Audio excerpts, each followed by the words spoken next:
Once upon a time, beyond the northern mountains, there stood a kingdom that lived in constant fear.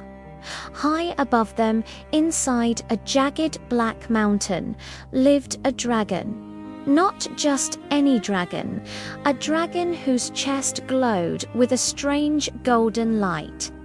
At night, villagers could see the glow pulsing through the cracks of the mountain like a heartbeat. They called it the fire demon, and they believed the glow meant anger. They were wrong. The kingdom's fear for years, livestock vanished.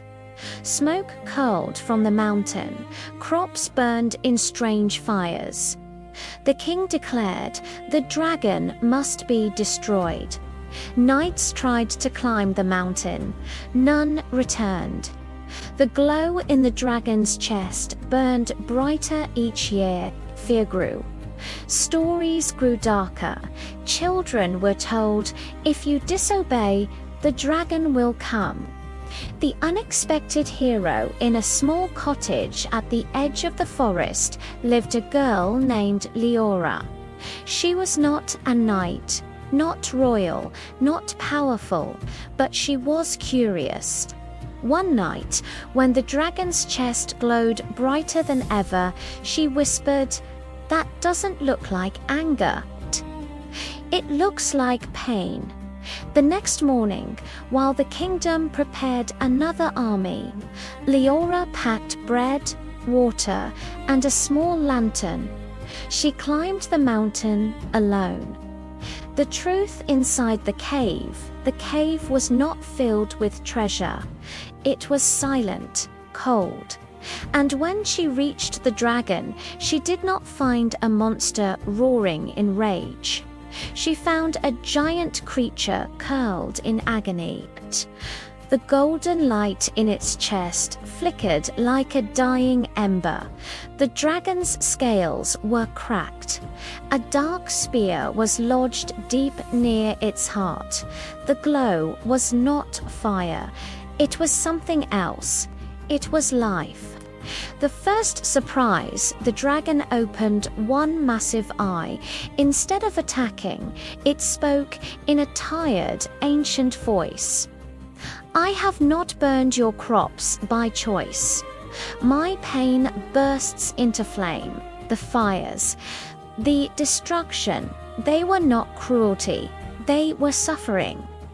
Years ago, a greedy king had tried to steal the dragon's heart crystal, the source of its glow, believing it would grant immortality.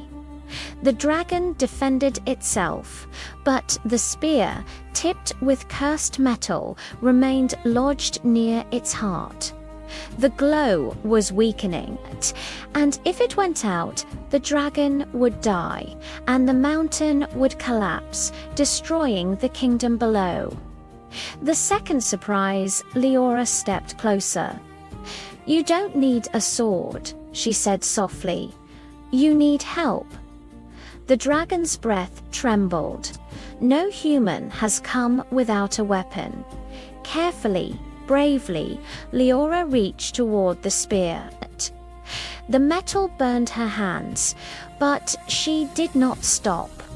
She wrapped cloth around it, pulled, and with one final cry, the spear came free. The cave shook, the glow flared bright gold, then steady, warm, not burning, healing. The third surprise, instead of flying away or destroying the kingdom in revenge, the dragon did something unexpected. It shrank. The massive body folded inward, scales dissolving like sparks in wind, and where the dragon had been stood a tall guardian spirit made of light. The dragon had never been a beast. It was an ancient protector bound to the mountain's heart. The glow inside its chest was not destruction. It was balance. The fires had only been pain escaping. The kingdom learns the truth when Liora returned with the story. No one believed her until the mountain stopped smoking, until the crops grew greener than ever, until warm golden light glowed peacefully at the peak each night. The king climbed the mountain himself and saw the guardian spirit standing watch. The truth spread through the kingdom. They had feared what they did not understand. But the moral, the glow in the dragon's heart, was never hatred. It was wounded light, and light, when hurt, can burn. But when healed, it protects. From that day on, the kingdom no longer told children, "Fear the dragon." They told them, "Listen before you judge." And Liora, the girl with no sword, became the kingdom's greatest hero. Not because she fought the dragon, but because she understood it.